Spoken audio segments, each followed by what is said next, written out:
Hello, hello, everybody, les amis. Salut, c'est Sébastien sur Actualia. On a YouTube et www.actualia.fr. Alors aujourd'hui, on va vous parler de malus écologique.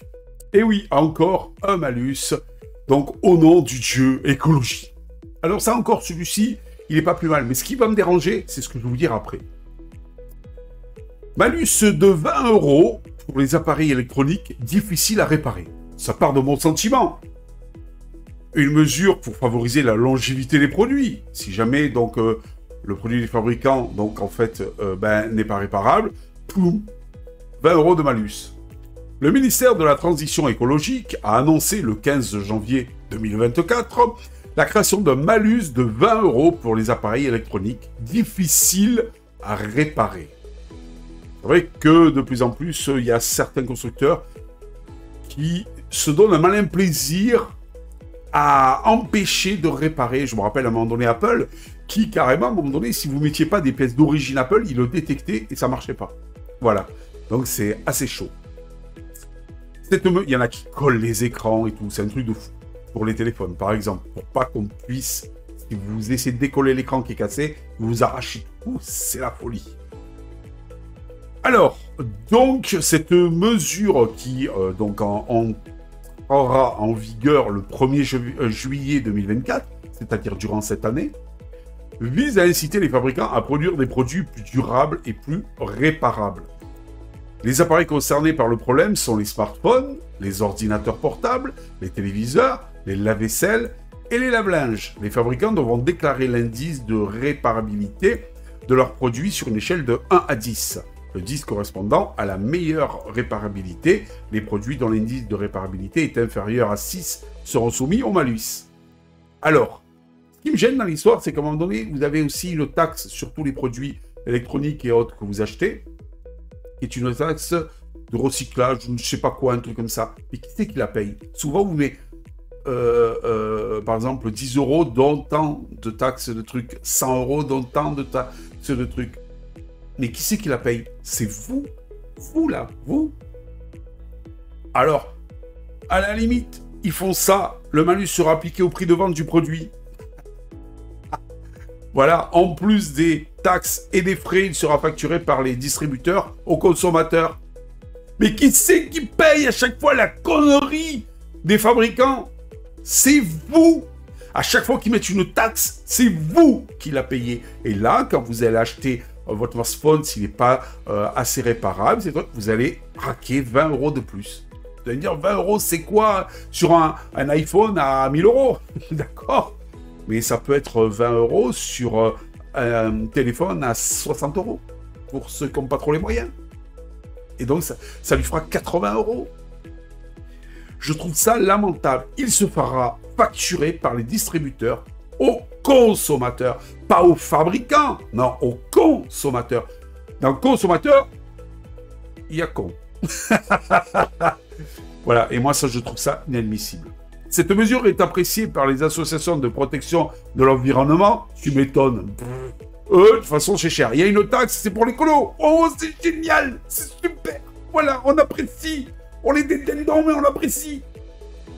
Qui estime qu'elle est nécessaire pour lutter contre l'obsolescence programmée. Obsolescence programmée de quoi? Oui, mais Apple, il en a rien à foutre. Le con de français va payer 20 € de plus son téléphone, et voilà.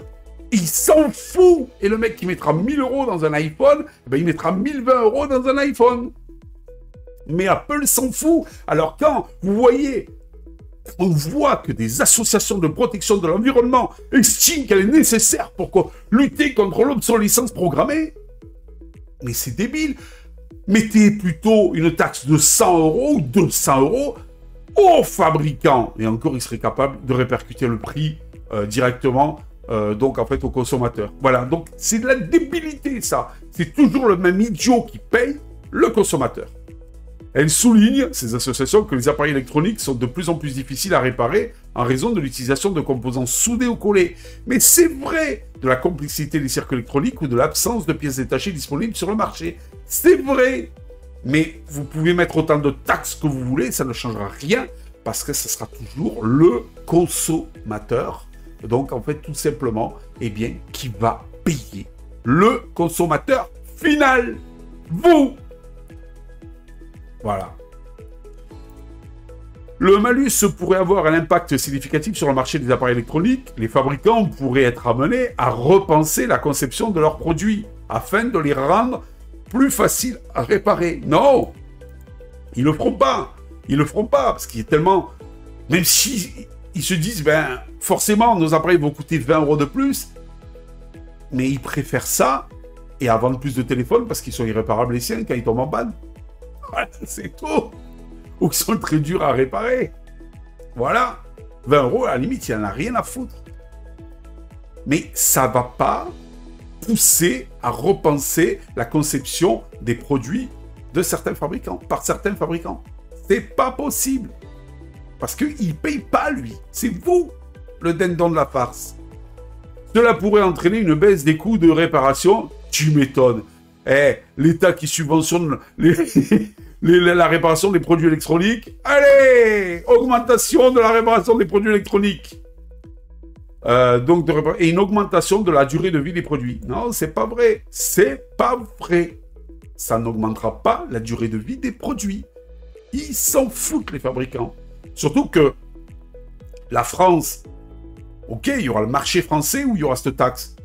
Mais en Espagne, il n'y aura pas cette taxe. Moi, je ne veux pas être méchant. Mais si mon téléphone, je le paye 20 € plus cher en France, ben, je passe la frontière. Je suis à 32 km de la frontière espagnole. Il me faut moins d'une demi-heure pour y aller. Il y a un magasin de téléphonie à la Jonquera. Et ben, c'est un problème, hein. Je le paye 20. Et encore, je le paierai plus que 20 € moins cher. Parce que généralement, j'ai remarqué que les téléphones en Espagne sont un petit peu moins chers que les téléphones en France. Le gouvernement français a également annoncé d'autres mesures pour favoriser la réparation des appareils électroniques. Par exemple, il prévoit de créer une plateforme en ligne qui recensera les réparateurs agréés et les pièces détachées disponibles. N'importe quoi.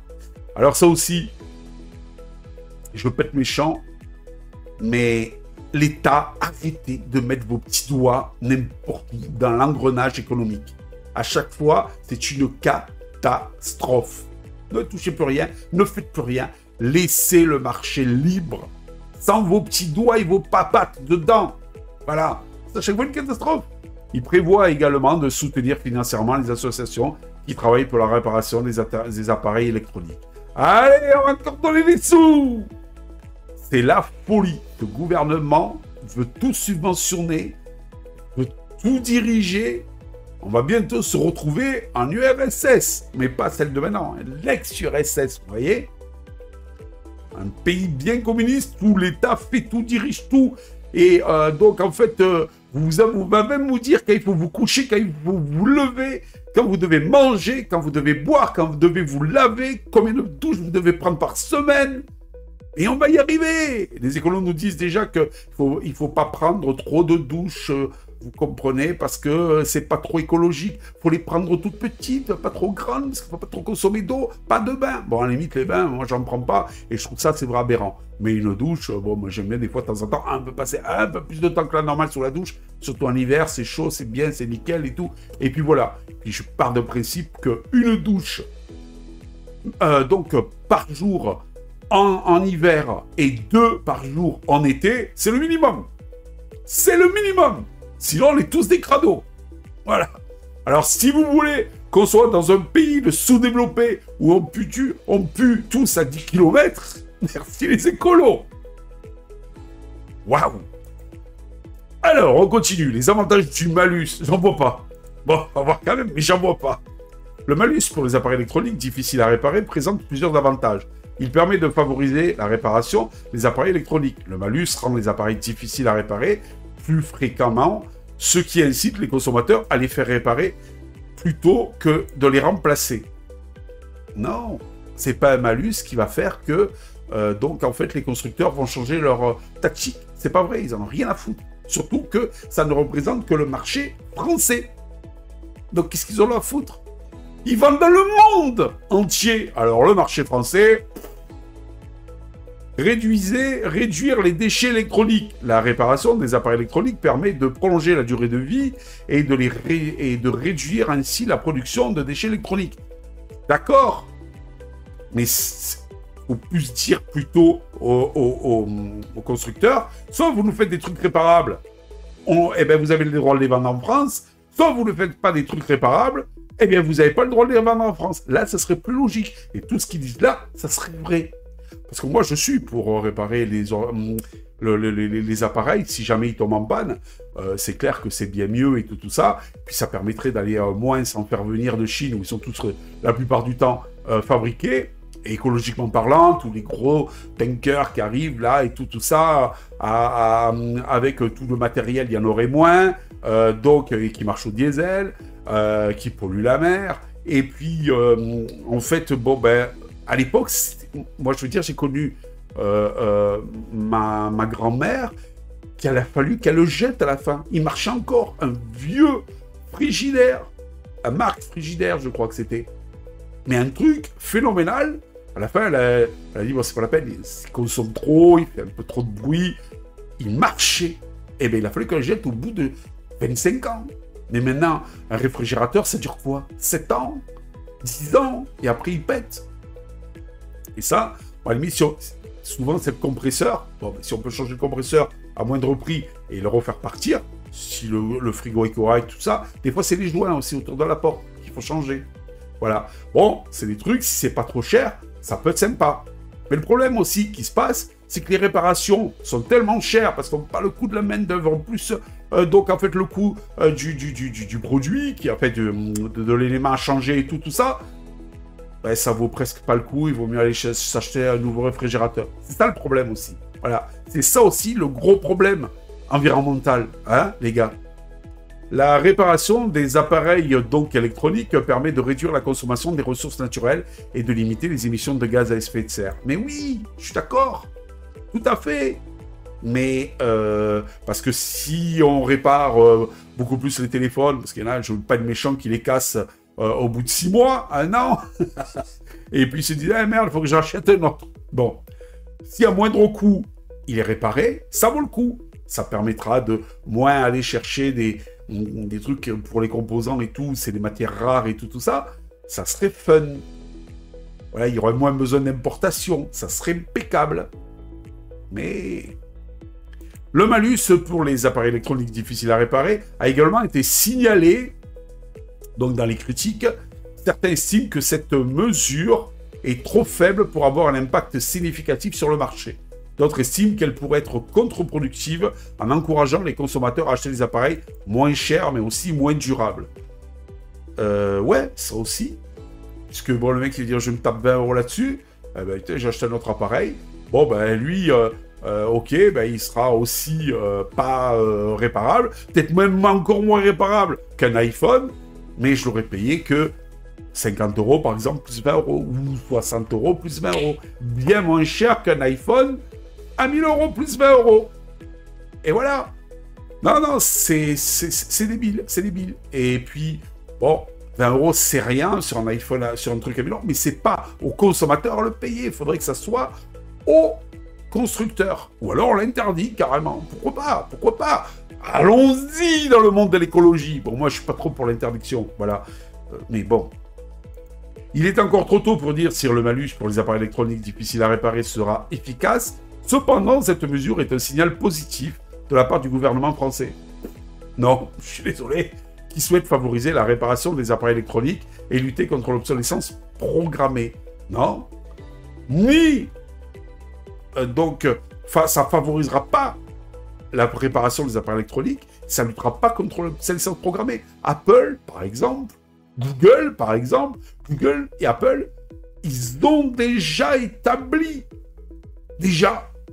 Google, par exemple, sur les Chromebooks, maintenant, c'est 10 ans. Oui, voilà.